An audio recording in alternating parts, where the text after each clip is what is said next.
Every day there is a forgetting, and every moment there is the possibility of remembering. Remembering who you truly are, awakening to your body, to the inner world and experience of being alive. Here is where you find the beauty, the joy. Here is where you free your soma. Hello and welcome to Free Your Soma, Stories of Somatic Awakening and How to Live from the Inside Out.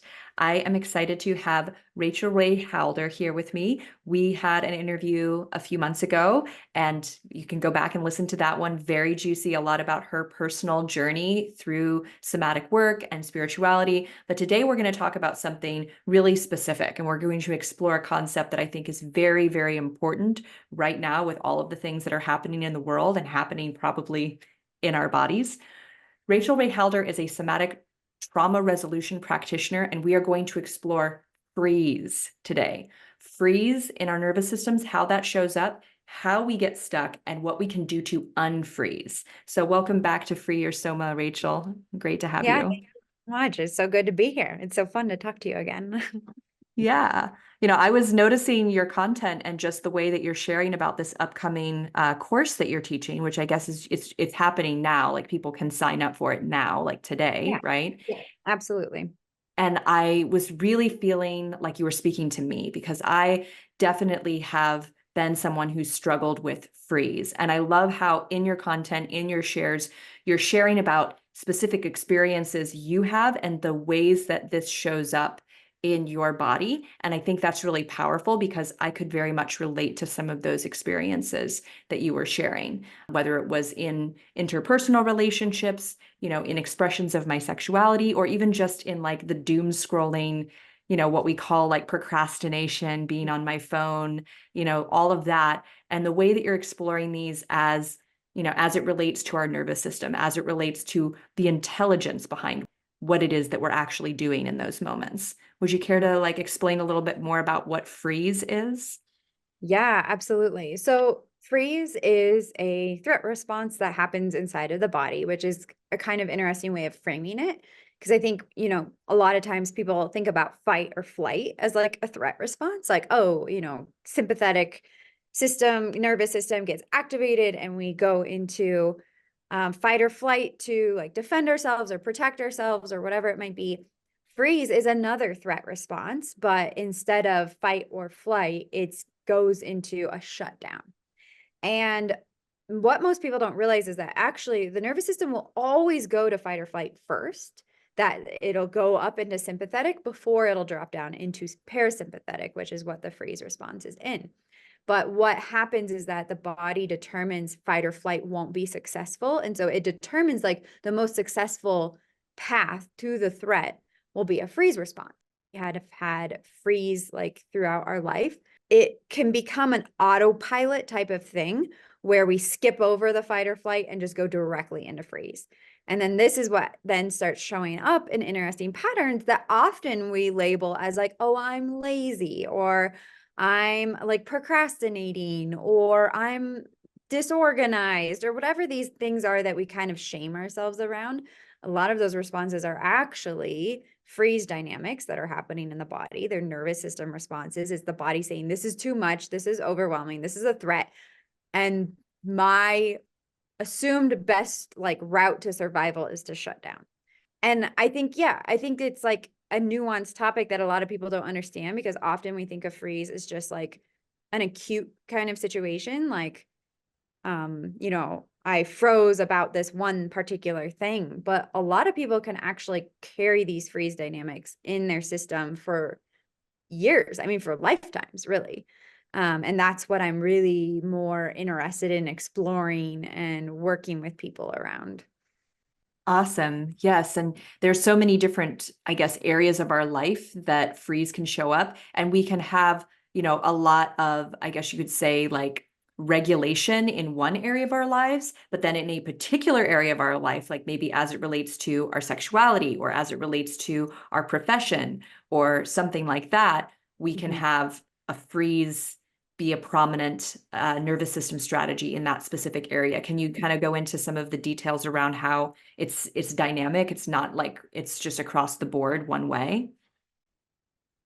Yeah, absolutely. So, like, yeah, just exactly what you need. Like, I could have a freeze response around my sexuality. Like, I could feel inhibited in some way, like, oh, maybe I don't feel pleasure. Maybe I just never feel turn on. Maybe I just never even want to engage with someone sexually. Like, maybe I have a fear of intimacy. Maybe it feels really challenging for me.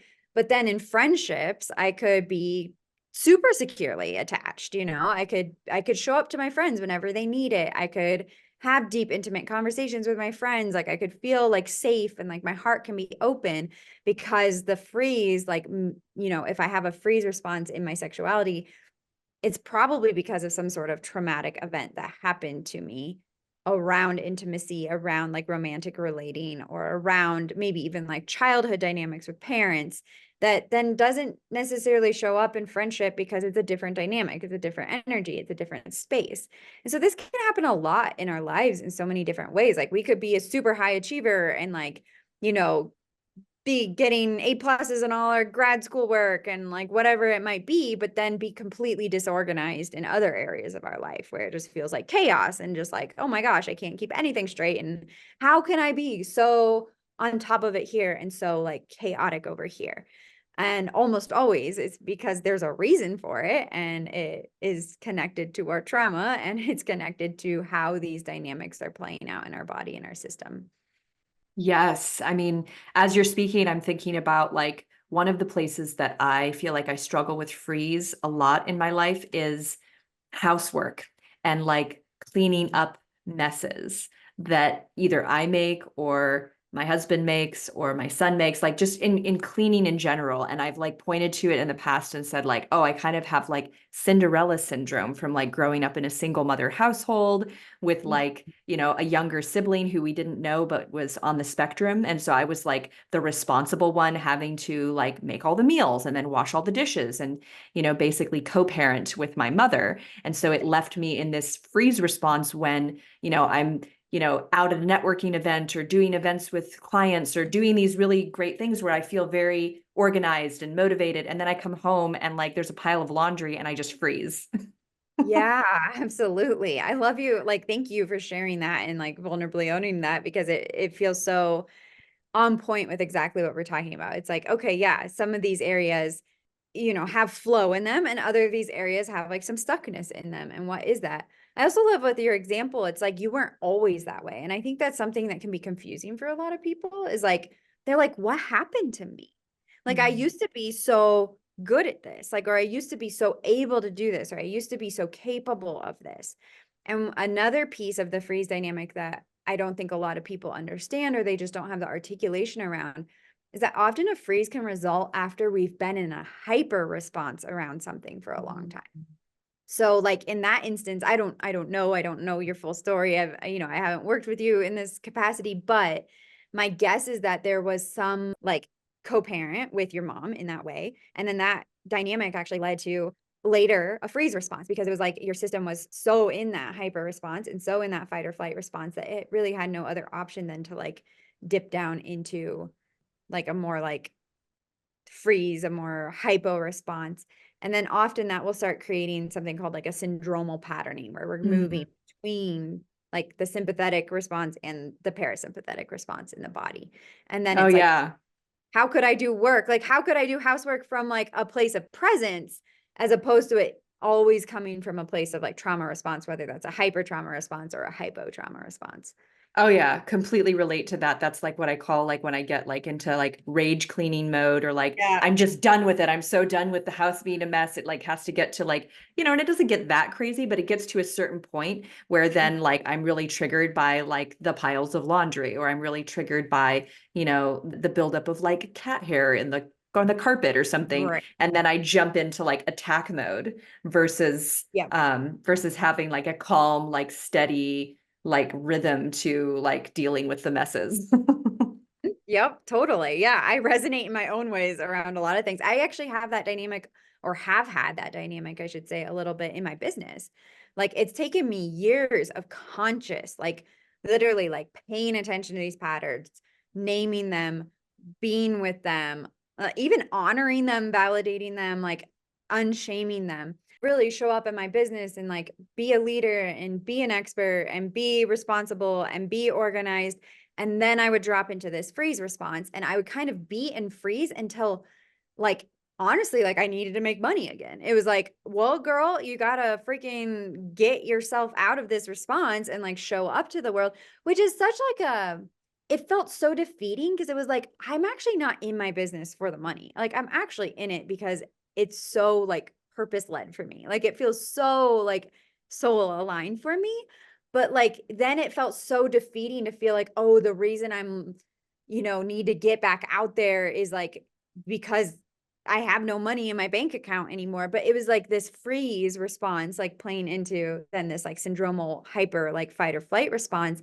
And literally, I spent years like working on like, how can I expand my window of presence so I don't have to be doing this like soul work from a place of nervous system dysregulation. Not that dysregulation is inherently wrong or bad, but it's like, how can I do this without it being threat responses that are the impulses behind my actions? And instead, it's just like, okay, there's flow here, like there's capacity here, like I can show up here in these like more integrated ways.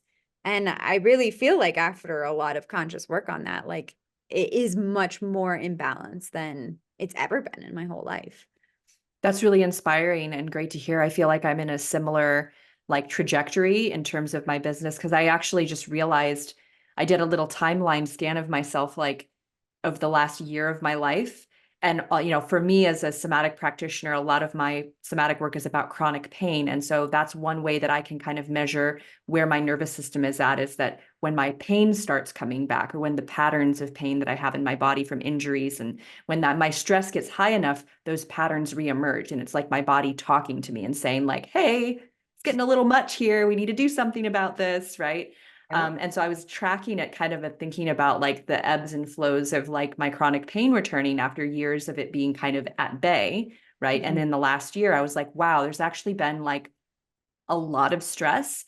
And some of that stress is because I really decided to make my business like my number one thing. I like let go of my other side gig and I made this business like my number one thing, which was like lighting a fire under me to be Absolutely. like, this has to work, you know? And while that was like beautiful and wonderful, it definitely came with those like drops of like almost burning out, which is like that freeze response of like, this isn't really sustainable. And now I need to crash for like 4 days and like not look at my phone and like, and I love what you're saying about destigmatizing that, like being able to unshame it. And instead of judging myself as like, oh, look at you, you're just like being lazy or you don't have what it takes or, you're failing or whatever, or, you're out of integrity because you didn't email them back right away, whatever thing, would start coming into my mind in those down times.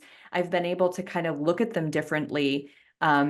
And some of that has been reducing my stress. Like this first step was just like reducing the stress overall, which is where I'm at now, which is like my stress is way lower, which allows for me to actually like look back, in a more patient Mm, and understanding way at myself rather than kind of being in it. Right. totally. Yeah, I love you naming those pieces because I think, I mean, this is the philosophy I teach from and how I work with this with my clients, but it's like you actually can't do anything with your freeze until you validate it and make it make sense. And for those of us who are like high achievers or like who have super entrenched like threat response, like our protection mechanisms are around like, I have to do, like, I have to be, like create in the world, I have to do these things. It can feel really hard to validate or to honor our freeze responses because there's those parts of us will think, oh my gosh, you're going to get stuck in it forever, or you're not, it might feel wildly unsafe to validate it. But a big piece of actually coming into that more like window of presence in these spaces is if we can actually unshame it and be like, okay, this makes sense. How can I slow down enough to like honor the freeze, to be with the freeze, to recognize why the freeze is here? And it's from that place of like meeting the freeze. And sometimes that includes meeting the pain underneath the freeze, like the original trauma or the original hurt or whatever those dynamics might be, to then actually be able to take a baby step forward and to be able to move myself forward. And I also just want to name that often, especially when we're working with like chronic freeze patternings, like these syndromal patternings that are like lifelong in the making, oftentimes when we're working with these, it does take going back and forth, kind of pendulating between extremes, but each time we're pendulating, it's a little bit less, and it's a little bit less, and it's a little bit less. And it's in that pendulation of going back and forth and the little bit less of the threat response happening that is actually then expanding that window of presence space for ourselves, where it's like, oh, every time I repeat this pattern, if I'm doing it with some consciousness and with some like care and some like connection to my body and my nervous system, I'm actually expanding my capacity to be with this as a whole. And so that's Mm. like an encouraging thing. And so often people will repeat the pattern. They're like, ah, I did it again. And it's like, that's not inherently wrong or bad. Like, of course you did it again. Like, you're a human being. And this is like, your nervous system's been trained to do this your entire life. And we're like working on expanding the capacity. We're not trying to make it so you never, ever, ever do this ever again. And you're a bad person if you ever do it again. Yeah, that's really important. I think that like people, yeah, it's understanding it from a more neutral perspective. And then of course, like the movement teacher in me is like thinking that as you're describing the swinging pendulum and the extremes, I'm thinking about like finding midline on our bodies, or Mm. finding that place where our brains are synchronizing and we're using both right and left hemispheres, that there's Totally. this place of midline and balance where we can actually be like our whole self and not just part of ourself right now, which is like locked up in this pattern, or part of Right. ourself who's locked up in that pattern, and it's a practice. It takes that going from right to left to find midline. It finds going off balance to even know what balance feels like, right, on our bodies on a somatic level.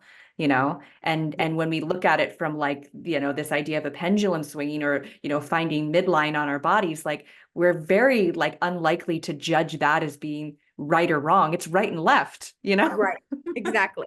Exactly. Yeah. There's no moralistic standing in like being off balance and then finding your midline again. And I want to create a space where that's the same for our nervous system dynamics, and where we don't, I talk a lot about like healing isn't fixing, though so many of us are trained in this society and in this world to approach it from a fixing standpoint. But it, like you said, it's not fixing, it's recognizing. It's like feeling. It's like sensing. It's like, oh, this is what's happening. And this is what, this is the small little dance I could do to help me get back on track. And like, it's okay to explore in that realm. It's okay to play in that realm. It's okay to like have a movement that's different one day from another day. Yeah, something that's responsive to the moment that we're in versus a Right. static, fixed way of perceiving or doing or moving or operating, that we can start to have a more nuanced and like, I guess, using the right, amount of effort or the right amount of awareness and attention for the task at hand rather than underdoing or overdoing. Exactly. Yeah. Yeah. I love your framing of this. It's great. Yeah. Awesome. Well, I'm curious, because you have such a breadth of somatic like practices and somatic like modalities that you work with. Can you give us kind of a little overview of some of the things that people are getting to play with and experiment with and learn about, beyond just the didactic stuff, like what sort of, experiences are people going to have in this course that you're putting out right now? Yeah. So one of the big things I'm into doing is like offering like an embodied experience, whether that's like kind of like an embodied like meditation or like an embodied experiential process of the material that we're working on. So often I'll start the classes in that space, and it might just be like 20 minutes or something.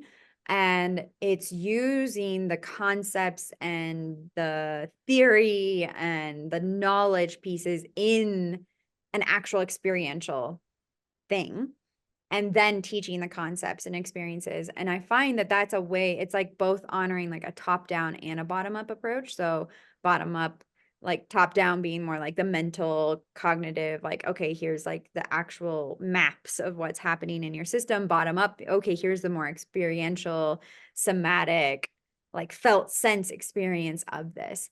And then the last portion of the class, which will probably just be about like 30 minutes each time, I'll take one person's like freeze dynamic and we'll workshop it and we'll work through it, because that also, like being able to witness someone, watching them move through a freeze or honor it, or like, okay, what is the small doable step in this moment here in time?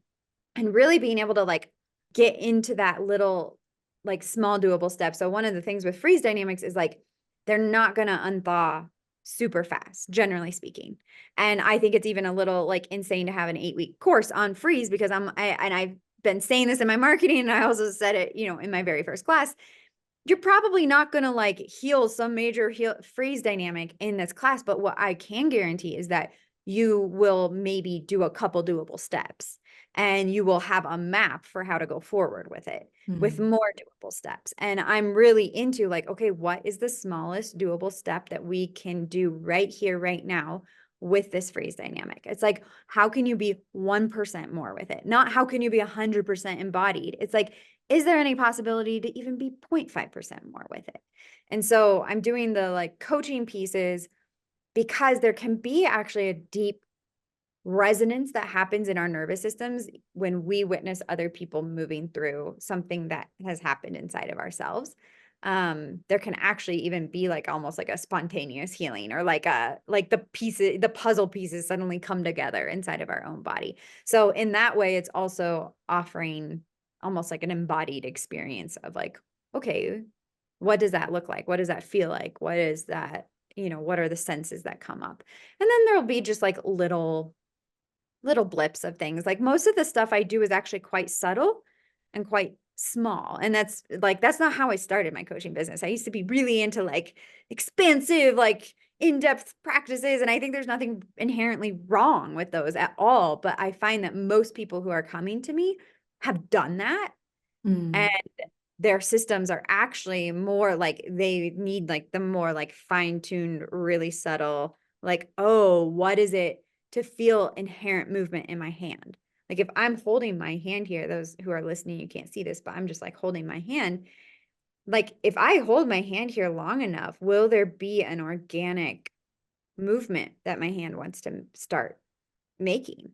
And I have found that, yes, actually, that does happen. It might take me 5 minutes of staring at my hand, but there becomes like an inherent wave that wants to start coming through my hand. And it might be really tiny and subtle and slow, or it might be like, oh, I need to like shake it. But it's like even that, like that level of paying attention to and noticing, it's like, someone might say that's an absurd exercise. Why would I ever want to do it? It sounds boring as hell. Yes. And often we need mundane, we need boring to actually start thawing some of these dynamics. And we Oh, need yes. like super slow, like, oh, my hand is moving like the speed of, a snail right now. And like Oh, yeah. that can be super healing. Oh, absolutely. Totally speaking my language, like with the micro movements and paying attention to what is the inherent activity that's already happening, something that's already happening underneath the surface. And a lot of times we're moving too quickly through life, right? Or we're, you know, not tuned in. We're not, I think like distracted is like one way to put it, but it's freezing or a lack of attention to something else, right? We're Yeah. bringing our focus somewhere else. It's not quite distracted because like I don't know, when I'm watching cat videos on my phone, yes, I'm distracted, but I'm also like really watching those cat videos. Right. I'm like I'm picking up on the very committed. nuances. you know so like it's not distracted, I'm focused on something else than my body, my breath, my physical presence in my body, which is going to cue me into what's happening under the surface. What are those patterns, what are those movements that are actually invisibly taking place? And so what you're describing with like inviting people to really sit with their hand and find if there's a movement that wants to show up. And the cool thing is that when you start bringing your awareness in this way, and I'm sure that this is like something you'll see like in people throughout the course of your program, is that we get better and better at tuning in. And then it doesn't take 5 minutes for you to notice the organic movement. It doesn't take, 2 weeks for you to figure out why you're stuck. You get better and better at like letting that information arise and picking up on it, because you're just inviting those channels to be stimulated, right? Exactly. Yeah. Yeah. I love you naming that and describing that process, because that's exactly what I found. That's what I found even in myself. It's like the more I pay attention or the more I practice this, the more it actually becomes inherent to me and like who I am. Like one thing that I talk about in my work constantly is the concept of stabilization. Just like what is something stable in my space here and now? Oh, the floor. Okay, I'm noticing the floor. Yeah, the floor is stable. I don't even question every day if the floor is going to be here or not. It simply is. And while my feet are on it, and I don't have to question that even, they're just here and the floor supports it. And that seems so, again, boring or mundane. It's like, how can this help me to stare at the floor every day? Like, that's absurd. But actually, if you keep doing it, especially if you have a system, like I have a system that my trauma patternings was to unconsciously seek out chaos quite often. Mhm. And that was like I actually found safety. I'm putting it in quotes because it wasn't authentic safety, but there was something safe about going into chaos. And so my system would search for it, find it, look for it unconsciously. Like this was not conscious in any way, shape, or form. But, bringing my awareness to the stability of the floor and doing that intentionally day after day after day, now it's just autopilot. Like it's almost like I don't like I actually did it here. Like at the beginning of us talking, I kind of was feeling a little like floaty, or I was like, wow, I kind of feel like something's happening in my body. And I just like, and again, this wasn't even super conscious. It wasn't like super thought through, but I was just like, oh, what's stable in my field? And I was like, oh, the chair feels so stable right now. Oh yeah, the floor feels really stable right now. And then I felt like from my waist down, and I was like, yeah, like the bottom half of my body is here. And it took me 15 seconds, and boom, I was more in my window of presence than I had been prior to that. But it's like that comes from practicing these boring things over and over and over again. Yes, totally relate to this. I wonder, I'm curious, like, because you're describing chaos, and like one of the things that I used to be very like addicted to, that I also see as kind of like a freeze pattern that I had. And I wondered if you, might be able to like kind of shed some light on this, is like the overstimulating myself thing through, particularly, I would over exercise. It would be a way of not having to deal with other things, where I would like excessively exercise to basically wear myself out so that I Mm. couldn't do anything. Like I'd be too sore, too tight, or too physically exhausted to actually like deal with anything that I didn't want to deal with, or that was like causing me to kind of freeze. And so Right. that can be like a weird sort of way that freeze shows up, I think, is like overstimulation. What do you think about that? Yeah, I think that definitely can be the case. I mean, I see that again as like a syndromal patterning, where it's like you were exercising from a place of fight or flight in the body. And there is, within the window of presence, there is healthy fast like that exists. Like we can be fast and in the window of presence. Like I can run and be within my window of presence, but I also could be tipped over into that sympathetic response, and I could be running with a flight response in my system, or I could be running with a fight response in my system. And that's not inherently wrong or bad, but if I'm doing it to escape inescapable conditions, meaning the pain in my body or the trauma that happened to me when I was 3 years old, or the grief of the death of my mother, or whatever it might be. It's like if I'm moving from that place and it's like I'm in a flight, I'm using exercise as like a flight response to escape the inescapable patterns, then we're going to end up being in that syndromal space where it's like, okay, I'm in this sympathetic response, this fight or flight response, and then wow, I burn myself out and I drop into the freeze response. Oh, I'm in that sympathetic response again, and I drop back down in that freeze response again.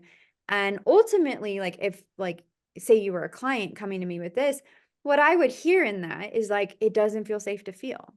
It Mm. doesn't feel safe to like acknowledge those inescapable conditions. Like my body, Like there isn't enough safety or self-trust built here to handle what's really going on. And so I wouldn't be like, okay, we need to go deep down into your like darkest trauma. I would just be like, okay, how can we start establishing little bits of safety and self-trust so the system can start actually believing it could maybe do a small doable piece of that inescapable condition. Like it could maybe just peek at it. And then maybe it could like touch it with one finger. And then maybe it could like hold the tiniest chunk like on the palm of its hand and then put it back away. And like so bit by bit, okay, how can I slowly bring that Mm. in? And it's like the more that I'm just calling it like inescapable conditions because we don't have an exact like concept of what it is in this example, but it's like the more I can bit by bit be with those inescapable conditions, the more that comes out of the freeze patterning and it starts becoming conscious, which then leads to this expansion of our window of presence, where this thing is no longer the thing we're living our life from, Mhm. even if that's running from it. And it's like that thing can actually become an integrated aspect of our life where it's like, okay, that's part of my story. That's part of the river of life. That's part of the whole. And over time, I can keep bringing in stability, safety, self-trust to hold that as part of the river of life.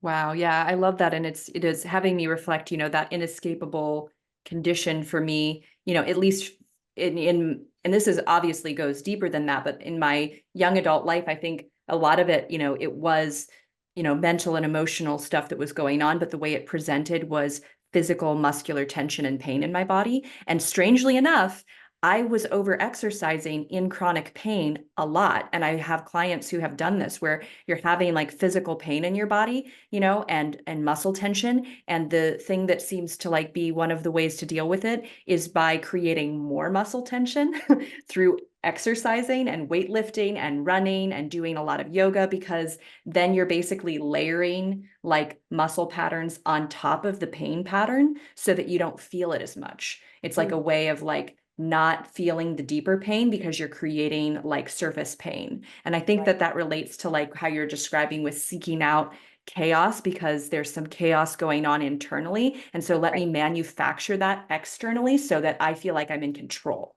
Absolutely. Yeah. Yeah. Yeah. Yeah. I love how your mind works and how you just like piece that all together. I'm like, yeah. Yeah. Right Well, and what you were saying also is like the the inescapable conditions, it's not that they're inescapable, they just feel that way in the moment, which is why what you're bringing in about the small, tiny, working with like the little, not even baby step, but like the, I don't know, like little gecko step or something here Uh-huh. is like, you know, how can we start to be with that in a way that feels like it's safe, like we don't have to run from it? Right. Because when there's been something, like for me, it was like the physical pain in my body when I started somatic work, and I'm like having to lay there and like sense into my body. And it's just like, oh no, no, no, no. Like this is physically painful. And I'd rather not. I'd rather go do a bunch of intense stretches rather than just lay here quietly and like feel my body, you know? Absolutely. And Yeah. so being able to have someone guide you through that, being able to have like also, with the group program that you're running, there's like a container for people to be like held with each other, in these little tiny, like approachable sorts of ways, and I'm assuming that some of it, like you said, is just getting connected to that stability. I know one way that like I've heard another practitioner talking about it is like taking a shower or Mhm. drinking a glass of water. Those kind of things can also like be those little tiny steps, right? Absolutely. Yeah. I use a shower often as like a nervous system reset. Like I'm not like attached to taking showers every day, but I will often take a shower in the morning if I feel like if I wake up with like freezy energy in my system. Like if there's like I don't want to like do this day or I don't want to do this thing or I don't want to, like do the work that I have on my to-do list. I'll often just take a shower because there's some sort of like little reset that happens in that. And there's also like a transition, sort of an energetic transition that it provides for me too. And I think like bringing our awareness and attention to those really small things or those doable things, it's like, in that moment, taking a shower feels doable to me. In that moment, doing some like 30-minute meditation, whatever, blah, blah, blah, exercise would probably not feel doable at all to me. Or, you know, like in that moment, someone suffering with freeze, drinking a glass of water might actually feel like a huge thing. Whereas, like, you know, again, like doing some elaborate process around a thing might feel just like, oh gosh, there's no possible way I could ever show up to that. Like it's just too much for the system. So, yeah, love you naming those pieces too. Do you think that I've heard this other strategy as well for like kind of addressing particularly like doom scrolling or like being on your phone is like a form of freeze that I think a lot of people like easily go to, right? Someone was saying that they like to set a timer and they pick like a ringtone that they find like funny, like a Mm, little like a funny noise to go off, and they give themselves like a timer and then like make sure that it's like not like that it's a sound that like they find humorous versus like irritating. I don't know if that. ah, that, I mean, I love that. I've never heard that. I've never done that, but I have like an app blocker on my phone. And some people I know find app blockers super annoying or like even like shame inducing because they're like, you've been on your phone, or da, da, da, which I get. Like it can feel that way. But for me, honestly, it just like made me quit like doing it. Like it would interrupt me, you know, I would like unsnooze it for 5 minutes and then it would be like, your 5 minutes is up. And I'd just be like, okay, my 5 minutes is up. Like, I'm not going to do Mm. this again. But I think, yeah, finding any of those little ways where you can interrupt the pattern, but in a non-shaming way, like I think Mm. that's extra important, um, is great. It's like just those little pattern interrupters. And I'm also like a bit like, don't go cold turkey, you know, when we're trying to like shift these dynamics. It's like if someone has been chronically ill and they've been laying in bed for the past 6 months, like don't assume that tomorrow you're just not going to lay in bed anymore. It's like, okay, could you spend 5 minutes today not laying in bed and make that enough? And then give yourself full permission to lay in bed for the other 23 hours and 40 or 55 minutes, you know? Like, it's like, what is the, like, can you not shame what you're doing, but just add a little bit of something else in? Mm. Yeah, I love that. That's been a tool of mine in, you know, a somatic approach in general to changing habits and behaviors is like we can bring in support now. We don't have to wait for you to not be doing this thing anymore, or for this cycle to be over, or for you to be better than this. We don't have to like wait. We can bring in that little bit of support. As you mentioned, the stability of like the surface you're sitting on is there for you right now. And we can bring that in, that like love and awareness without any like prerequisites. There doesn't need to be perfect conditions, so to speak. Yeah, absolutely. I love that. Yeah. Like, how can you work with yourself conditionally? How can you work with yourself exactly where you're at? Not, oh, I'll do it when I'm over here. It's just like, how can I do it here and now with what is alive? And I feel like that's a big part of healing, actually. Again, that's like the presence thing. I think many of us, you know, delusional thinking is like what I would qualify as like flight response, Mm. where we get hooked into like, oh, it'll be better when this happens. Oh, when I do this, then everything can change. And like when this thing finally stops, then I can do this. And it's like that's actually a flight response playing out in the system, which is understandable. Again, let's not shame that. Let's not condone, like not make it wrong or bad. I mean, what you just said is interesting because there's a term, and I'm not sure, like, you know, use delusional thinking, but there's another term that there's I've heard it coined now a couple of times in relation to kind of the discussion about narcissism, and that the way that narcissism, I wonder if that could be like an extreme version of some kind of like flight response in a way of like, you know, that the way that, you know, classically like a narcissist doesn't take any responsibility for their like actions and behaviors, you know, and puts it all on other people. And so that's like an extreme, like, you know, kind of heightened version of a freeze where like they're totally in that state of detachment from like the impact of something that they've done. But there's a term that's being used in like the world of psychotherapy. I don't know if you do you know what I'm talking about? It's something like delusional thinking. grandeur, grandiose. I think it has the word. Grandiose. Yeah, yeah, there's Yes. that word is used often with that concept. Yeah, I actually see like something like narcissism, the patterning of it. Absolutely. I think it's actually like again a syndromal patterning in the system. But there's my teacher Bridget Viskins, who I studied with. I've done alchemical alignment multiple times. Actually, I've studied with her quite extensively, and it's kind of like somatic experiencing, but it includes a lot of body work, like a lot of craniosacral influence, a lot of polarity therapy influence. Like there's a lot more layers there. She breaks down freeze into 5 layers of freeze. So we have, like functional freeze. What I would consider like narcissism would be like the 4th layer of freeze, which is fake. It's also been called ragdoll. I think that somatic experiencing might use that languaging of ragdoll, but I don't know for sure because I haven't done all of somatic experiencing. But that fake dynamic is like, yeah, like I'm cut off, I'm disconnected. I don't even know that that's there.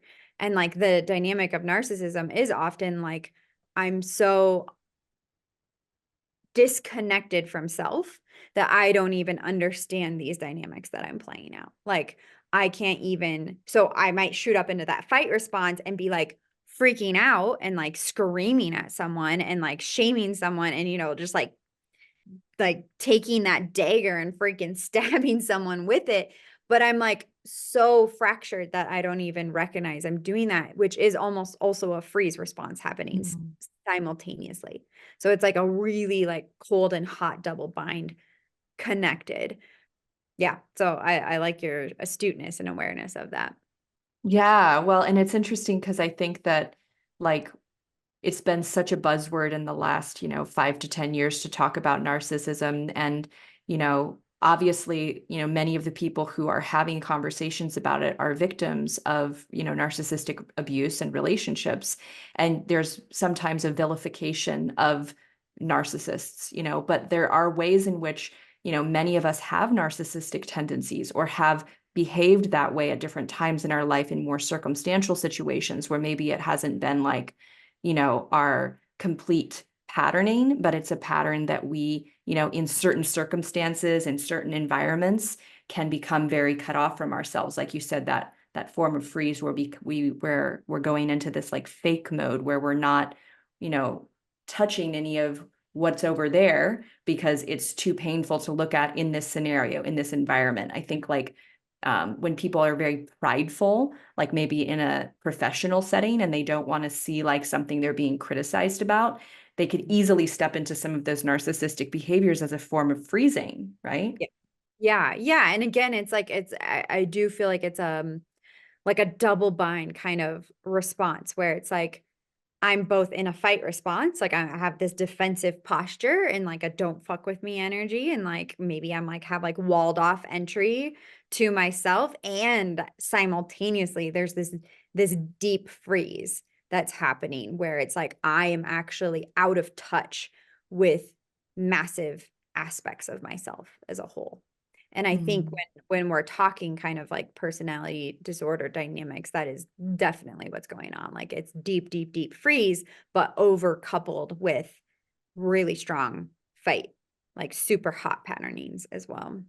Wow. Yeah, you know, it's one of these things where you would really hope that someone who had those things going on would seek this kind of somatic reprogramming. But the sad thing is that a lot of people who are really locked into that are not available for it yet. Yeah, I know it is. Yeah, as someone who has experienced narcissistic abuse, yeah, it is a really challenging thing because, I guess I just want to name this piece because I think it's important because I understood these dynamics actually. I had studied nervous system quite extensively prior to getting into the abusive relationship that I was in with someone who played out these patterns in quite a severe and very detrimental way. Mm. And I was kind of astounded, like post it was kind of like how the hell did I get myself into that? Like I recognized what was happening. I had like awareness to some degree of what was happening, but my own like lack of awareness was around my freeze around those dynamics in my own life and in my family history too. Because there was a lot of like narcissistic abuse, if we want to use that terminology, in my lineage line that was completely unspoken, that was completely hidden, that was like brushed under the bench, that like we weren't allowed to talk about. It was like, we don't go there. And then even in my own family system, there was a lot of like, we pretend that everything's great and fine and like shiny on the outside. And like, we don't talk about all the codependency that's happening in the inside. And so my system had its own freeze response, which is partially what made me such a, good match for that dynamic. But I will say, understanding what was happening sort of got me hooked in even deeper because I could justify what was happening. I could make it make sense. And I have a really high capacity, I had a very high capacity to tolerate chaos and to tolerate kind of like crazy and like a little bit of insanity, like because I trained myself to have a high capacity for that. And that like high capacity coupled with like over compassion, and I'll even say over empathy, led me to staying in it longer than I think I would have if I just didn't have any knowledge or know-how of these dynamics, because I was like, oh, this is what's happening and this is how it's playing out. And like, the person I was with was even like not actually receptive to it, but seemingly kind of receptive to it. Like, and then I would go into that delusional thinking, that flight response of like, oh, it'll be different. If I can just get him to see this, if I can just get him to see that, it'll be different. Oh, tomorrow he'll wake up to what he's doing to me. Oh, tomorrow he'll realize that like screaming at me and calling me horrible names and like psychically abusing me isn't okay to do inside a relationship. Like, and so I would go into that flight response of like, oh, tomorrow, and like, it'll be okay, okay. And so I think something that is like really important to recognize in these dynamics and to bring it back to like a grounded reality is like, you can have all the compassion and understanding in the world, but none of that ever justifies behavior, ever. And so you can have the compassion for someone and how and why they play out these dynamics, but that doesn't mean that there's no consequences to them playing out those dynamics. That doesn't Oh, mean that yeah. accountability for them playing out those dynamics.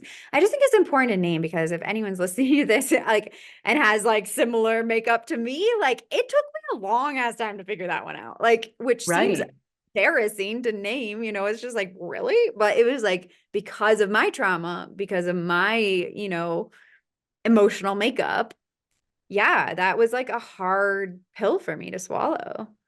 Yeah, I think that's really amazing for you to share that because it also speaks to the strength of our unconscious conditioning, like in a way, like our muscle memory and our generational patterning that is underneath the surface. It's that hidden, invisible stuff that's going on that has so much power. It has the power to keep someone well educated, well informed, like you, in a relationship dynamic that was really unhealthy because you had the patterning. And like you said, in your lineage, it was unhealed, right? And so there was a patterning of like accepting this as the premise, accepting this as the reality, because there was a part of your nervous system in your body that was like, this makes sense because this Yeah, has been the pattern already exactly. Like unconsciously. this is what love is. Which is insane at this point in my journey. I'm like, wow, how twisted that like my system thought that's what love is. But to some degree, it is what my system thought. Yeah, no, it's crazy. And it's actually having me reflect when I was 19, I ended up in a relationship with an alcoholic who is older than me. And I did not know like what an alcoholic was from my own experience because both my parents are children of alcoholics. And so I Mhm. never really saw my parents drinking. So I didn't grow up with like alcohol being a thing. And I never saw like someone getting like fall over drunk or, couldn't stop drinking. That was just not in my reality, but it was in my genetic like lineage to have parents that witnessed alcoholism and said no to it really aggressively actually. And so when I got into this relationship, it took me about a year of observing it because I was kind of like an alien. I was like, what is happening? Like, why is he doing this? Like, I was like, I Right. don't totally get this. Like, why can he not stop drinking? Why does he drink 18 beers in a row and then turn into a different person? Because I was so young and I didn't understand it. But then after a while, it was like, something in my muscle memory was like, no, was like, Mhm. it was the kind of the opposite of accepting it. It was like a refusal to be Right. in that dynamic. And, it still took me, even with that refusal, it still took me because probably of other patterns in my nervous system, like a year and a half to actually get out of the relationship. Mm. Once I realized like, oh, he's not, this is something systemic in him. I'm not going to be able to help him out with this, you Right. know. But as you were talking, I was realizing how that rejection of being with an alcoholic was in my physical, lineage at that point, because both my parents had been through that and said no to that, Right. so that's part of that muscle memory being like, responsive or not responsive to our environment, to what's happening in our environment, and it sounds like you were able to actually move through. And maybe even, and maybe you can say whether this feels true to you or not, when we complete these patterns in our day, right, like in our world right now, in your world as Rachel, like, do you think it vibrates into your ancestral lineage? Do you think that your ancestors like cheer you on? Oh, I mean, I like, yeah, I utilize ancestor support a lot in my work, personal work, also client work. If I have clients who are receptive to it, I'm never one. I believe we can only work with the layers of support in so much as we can sense them, feel them, want to sense them and feel them. But yeah, for me, the ancestor line is like a huge layer of support. And like anytime I do, like I've done so many like pieces of my lineage is healing. And every time I feel like the ancestors are just like, oh, thank God. Like they're just so relieved, but they're also like, girl, we got your back. Like I often will feel into like behind my heart space. And I really just feel like ancestors lining up behind me, just being like, yes, like you are not alone. We are here with you and we are walking this path with you. And like what you're doing will influence the descendants as well, whether you have children or not. Like it is rippling across time and space. It is impacting, influencing that lineage line. And yeah, I mean, I absolutely believe in that because it feels so somatically true in my own system. Right. Well, and our lineage doesn't have to be genetic, as you kind of just mentioned. Like anybody who's going to be taking, your course this round and Right. like connecting with you somatically, even if it's through a Zoom screen, they're going to be feeling into your nervous system as you lead them through these processes. They're going to be co-regulating together as a group. They're tapping into not only your personal individual lineage, but the lineages of the teachers that you have connected with, that you have taken in, and then now giving that back to the people in their personal worlds. Yeah, so true. Yeah, and I even have like in all my courses, I always have like a lineage page that just is like these are the people I've studied with. Like this is all influencing and impacting this work. And I even say like I don't necessarily even endorse all these people, but they have influenced and impacted me in some way, shape, or form, and therefore their body of work, their knowledge, their understanding, their whatever you want to call it is, there's seeds of it throughout everything that I do. Um, Right. Yeah. Sometimes those like teachers that, not everything about them is resonant now because they come from like a different time, they come from maybe a different culture, or they come from a different background, right? But there are still like valuable things there that they brought, in their imperfect human way. Like I remember I read like a somatic book from like the 60s that had a bunch of these references to Freud, and it framed uh-huh. it in these like really interesting ways that I was actually like, wow, like I never really thought of like Freud's work as being like this level of groundbreaking, because I mostly have heard all the criticisms of, Right. the things he got wrong, you know what I mean? But there was some really interesting like framing of like, oh, he really did have this really amazing impact, and some of the things he did get right have become the foundation for other things that have developed that resonate more with me. Right. Totally. That's cool. I love that.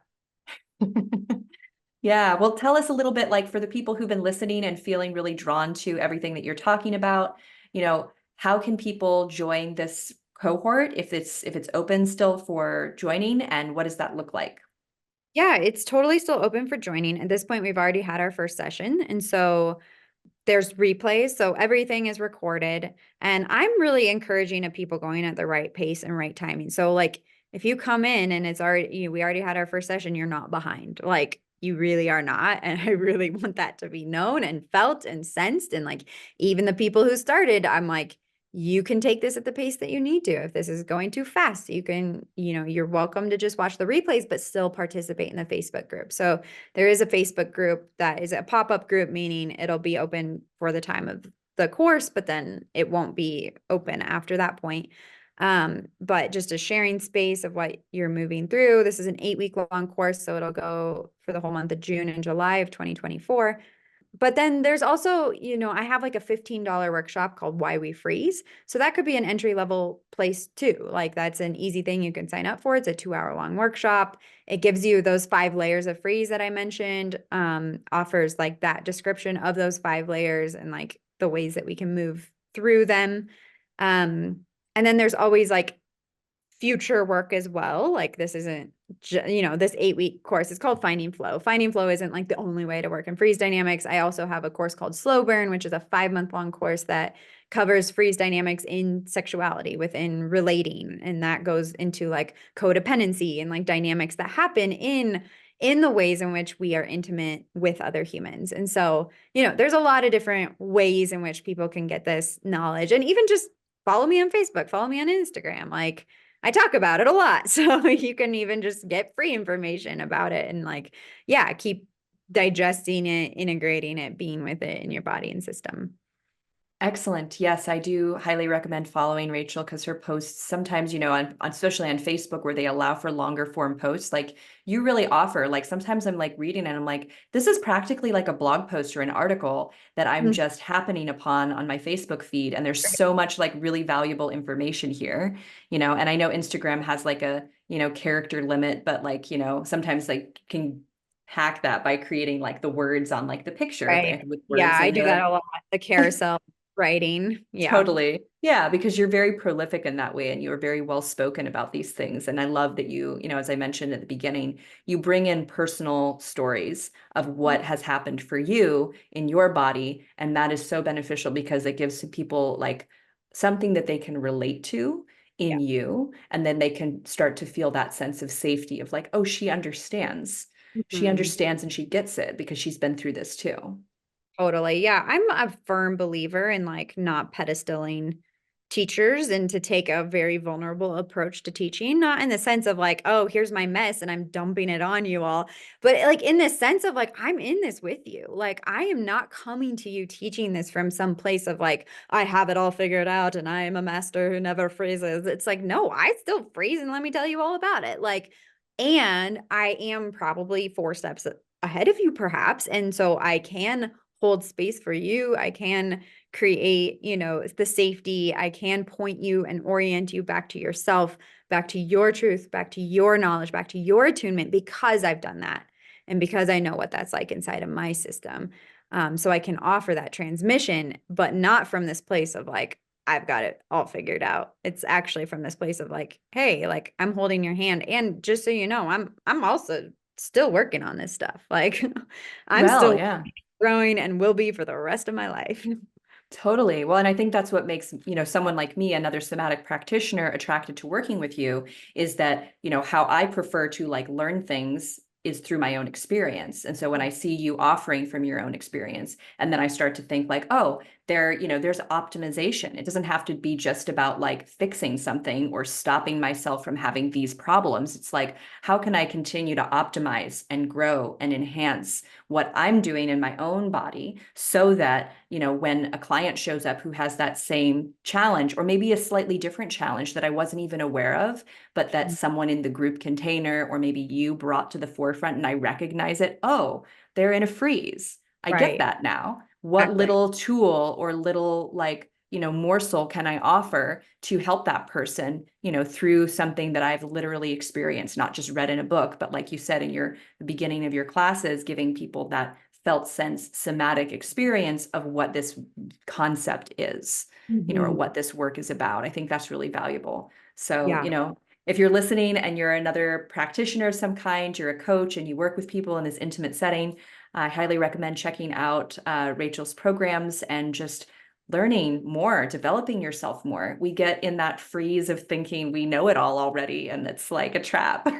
Yeah, it's totally a trap. I know. I'm like, I would love all practitioners everywhere, even like business coaches. Like you, like your clients will massively benefit if you can understand freeze dynamics on a different level, because then you can, oh, my client's not just being lazy. Like, no, my client's probably dealing with a deep nervous system dynamic. And if I can show up for them in that, like, actually, like, the results will be even more prolific than if you Totally. don't understand the freeze dynamic that's happening. So yeah, I love you putting that plug out there for practitioners of all variety. Right, right. Because you don't have to, people are so busy collecting certifications or thinking that they have to like learn a whole system around something.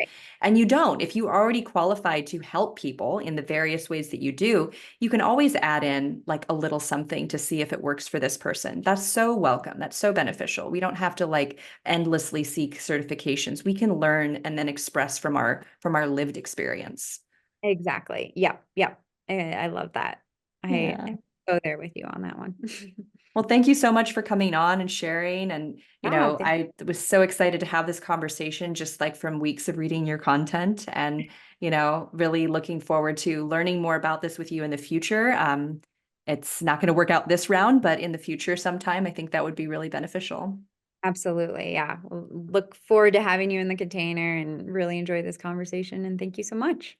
Yeah, excellent.